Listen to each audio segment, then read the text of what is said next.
Мен Нәжанел 4-ші сынып оқушысымын. Мен өнегелі ертегілер кітабын оқыдым. Соның ішінде маған Қыт-қыттың сыры деген ертегіні сахналап беретін боламын. Тауық пен тышқан керемет дос болған екен. Күндердің күнінде тауық бір уыс бидай тауып алады. Досынан бидайды үгітіп беруін сұрайды. Мен үгіте алмаймын, дейді тышқан. Амалсыздан бидайды тауық өзі үгітеді.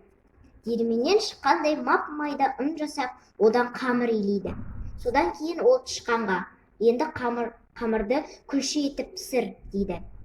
Өзін-ақ пісіре салшы, ерініп тұрмын, дейді досы. Тауық бір табақты толтырып күлше пісіреді де: күлшені кім жейді, деп дауыстайды. Мен, деп тышқан жүгіріп келеді. Сонда тауық: бидай үгітуге де, тәтті күлше әзірлеуге де ешқандай үлес қосқан жоқсың. Еңбек етсең ерінбей, тояды қарның тіленбей, деді де тышқанды үйінен қуып шығады. Содан бері тауықтар тышқанды көрсе қыт-қыттап оған үрке қарайды екен.